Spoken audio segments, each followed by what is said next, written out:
For 500 years, the world economy has followed the same path. Power rises. It reaches its peak. It stretches beyond its limits. And eventually, it changes hands. No empire has ever escaped this cycle. Not armies, not navies, not even gold. Every global reserve currency, at the very moment it believed itself indispensable, began to unravel. History is speaking again, and now it asks a simple question: who is next? 1944. Bretton Woods, New Hampshire.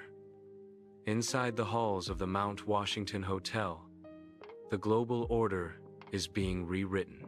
Delegates from 44 nations gather, not to sign an ordinary agreement, but to reshape the foundation of the world's financial system.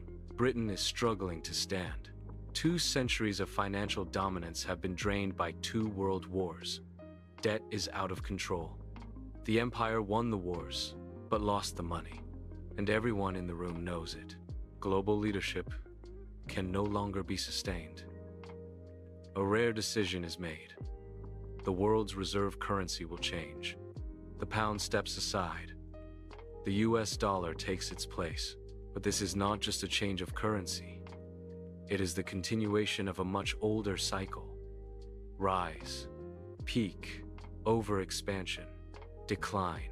No global reserve currency has ever escaped it. And today, the US dollar is beginning to show the same signs seen at the final stages of those before it. To understand this, we must go back in time. In the mid-15th century, global trade changed direction. Portugal emerged. Navigation became a revolution. New routes were drawn. For the first time, the world was truly connected. The Portuguese real became the first reserve currency accepted across continents. Lisbon turned into the heart of global trade. But success came with a cost.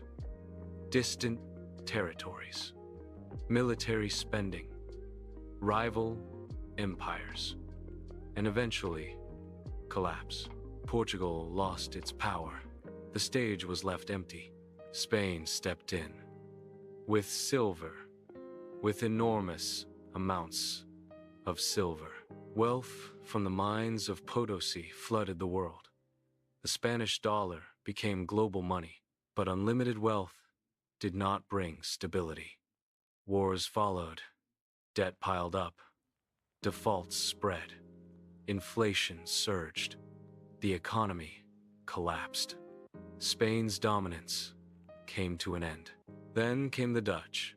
They rose not through conquest, but through finance. Amsterdam became the world's center.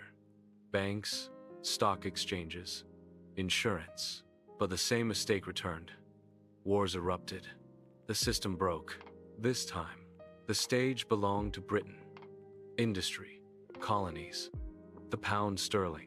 For 2 centuries, global trade revolved around it.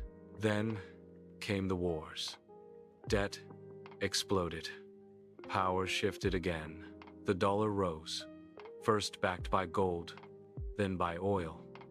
The world became dependent on the dollar. The United States gained an unparalleled advantage. But over time, cracks began to appear. Its share of global reserves declined. Alternative systems emerged. Debt grew. Military presence expanded. The burden became heavier, and the historical pattern came back into focus. Portugal, Spain, the Netherlands, Britain, they all followed the same path. They all broke at the same point. History does not repeat itself exactly, but it rhymes. And if that rhyme still holds, the global system is once again at the edge of transformation. The question is no longer, will it happen? The question is, how long will it take? And who will rise next? The next era belongs to whom?